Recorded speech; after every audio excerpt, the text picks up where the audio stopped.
Komunikasi nonverbal. Kata nonverbal itu berasal dari kata non dan verbal. Non itu artinya tidak, verbal artinya kata-kata. Jadi, komunikasi nonverbal adalah komunikasi yang tidak menggunakan kata-kata.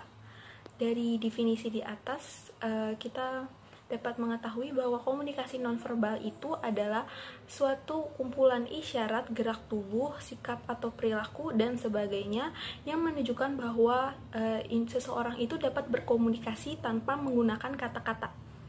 Dalam kehidupan sehari-hari, kita bisa menemukan banyak komunikasi nonverbal, seperti saat kita menyetujui sebuah gagasan, kita dapat mengekspresikan diri kita dengan menganggukkan.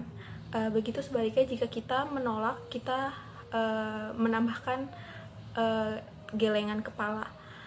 Contoh lainnya saat kita ingin melambaikan tangan kepada seseorang, itu mengisyaratkan bahwa kita ingin seseorang itu menghampiri kita.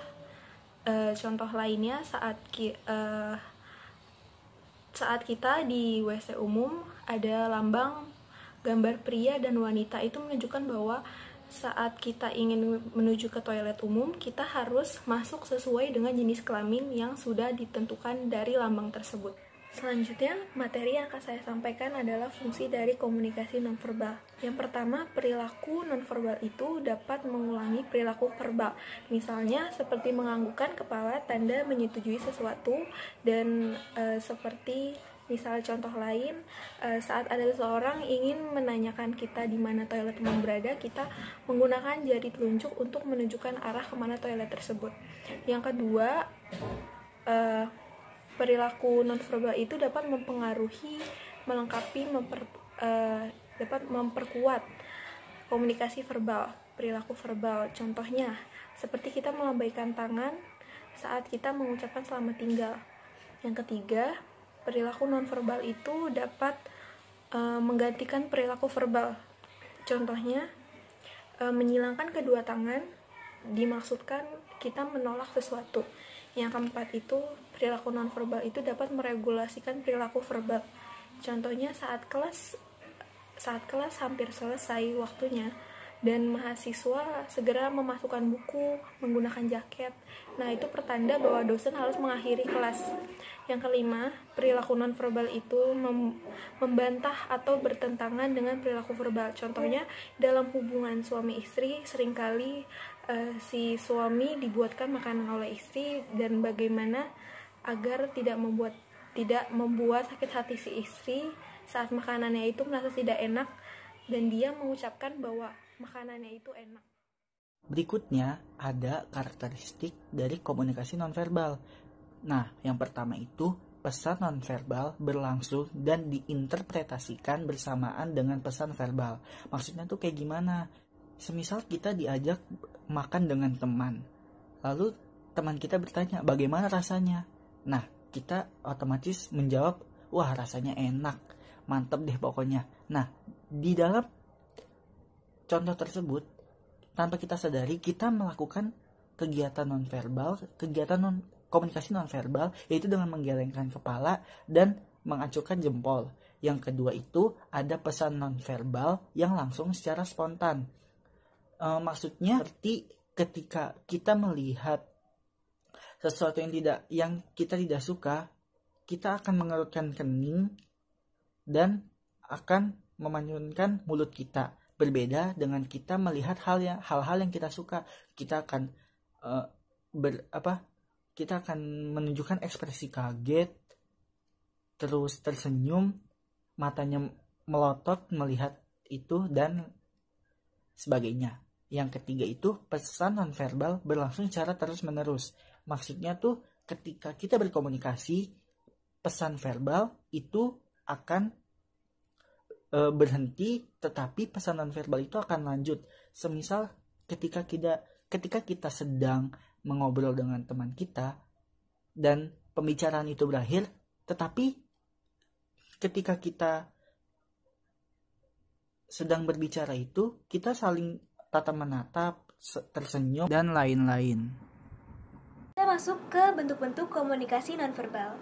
Jika biasanya komunikasi verbal lebih didominasi kepada bahasa dan juga tutur kata, komunikasi nonverbal ini lebih didominasi kepada gerakan.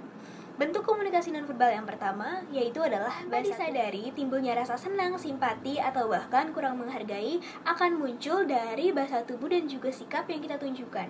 Misalnya saja di dalam kereta kita melihat seorang pemuda yang tidak mau memberikan tempat duduk kepada lansia, maka orang tersebut tidak menghargai orang yang lebih tua atau tidak menghargai orang lain. Nah, di dalam bahasa tubuh sendiri memiliki 4 bagian. Yang pertama adalah isyarat tangan. Bicara biasanya kita menyertai ucapan kita dengan isyarat tangan. Contohnya misalnya jika sedang ada tamu yang datang ke rumah, kemudian tamu tersebut bertanya di mana toilet, kemudian kita bisa menunjukkan ada di belakang. Nah, isyarat tangan ini mempertegas ucapan yang kita berikan kepada orang lain. Yang selanjutnya adalah gelengan kepala. Nah, biasanya gelengan kepala ini berupa anggukan yang berarti iya dan juga gelengan yang berarti tidak. Namun di beberapa budaya di dunia, misalnya saja di India, gelengan kepala bisa berarti tidak. Tubuh yang selanjutnya yaitu adalah postur tubuh. Nah, postur tubuh ini bisa menjadi simbolik. Misalnya saja, kita melihat seseorang dengan badan yang berotot dan atletis, maka kita bisa menilai orang tersebut adalah orang yang rajin berolahraga, yaitu adalah ekspresi wajah dan juga tatapan. Nah, ekspresi wajah ini merupakan salah satu komunikasi nonverbal yang utama, di mana wajah bisa menggambarkan ekspresi dan bisa menggambarkan kondisi emosional yang itu adalah sentuhan. Nah, sentuhan ini banyak rupanya. Misalnya, sentuhannya itu berupa senggolan, pelukan, tamparan, dan banyak yang lainnya. Menurut Seller and Bill, sentuhan ini dibagi menjadi 5 kelompok. Yang pertama yaitu adalah functional professional touch. Ini dilakukan biasanya misalnya dengan dokter, di antara dokter dan juga pasiennya.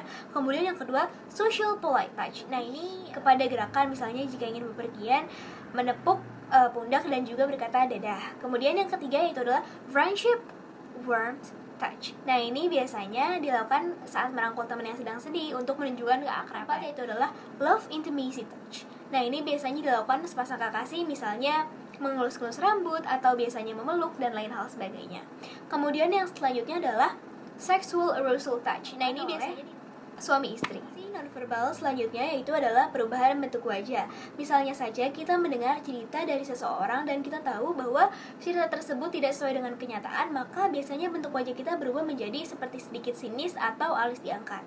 Yang nonverbal yang selanjutnya yaitu adalah tanda. Nah, tanda ini bisa berupa seperti rambu lalu lintas, lampu merah, kuning, hijau, atau juga bisa misalnya gedung yang terdapat tulisan sold out, berarti gedung tersebut sudah terjual. Kemudian yang selanjutnya yaitu adalah tindakan. Misalnya saja seorang guru yang sedang memberikan materi kepada murid-muridnya, namun muridnya tidak mendengarkan, maka guru tersebut biasanya menggebrak meja dan juga berkata diam dengan tegas. Nah, hal tersebut menunjukkan atau memperkuat bahwa marah atau tidak suka dengan sikap yang diberikan oleh para siswa. Kemudian yang selanjutnya yaitu adalah objek. Nah, objek ini biasanya berupa harta benda, barang-barang, dan lain-lainnya yang dimiliki seseorang. Misalnya saja kita melihat seseorang yang memiliki banyak barang-barang unik, maka kita bisa menilai orang tersebut adalah pecinta barang antik. Selanjutnya adalah para bahasa. Nah, para bahasa ini lebih berkaitan kepada vokal, misalnya intonasi suara yang tinggi, atau kita bisa melihat seseorang, misalnya dia memiliki suara yang serak, kita bisa menilai bahwa dia adalah misalnya seorang rocker. Dan lain-lain. Verbal yang terakhir yaitu adalah penampilan fisik, busana, nilai keagamaan, lingkungan, tempat tinggal, atau bahkan tujuan pencitraan menjadi salah satu dasar bagaimana cara kita berdandan. Misalnya saja kita tinggal di daerah kutub, maka kita pakai pakaian yang tebal. Atau ini bisa juga berupa ke warna kulit. Orang biasanya yang tinggal di daerah pantai cenderung memiliki kulit yang lebih hitam karena langsung terpapar sinar matahari.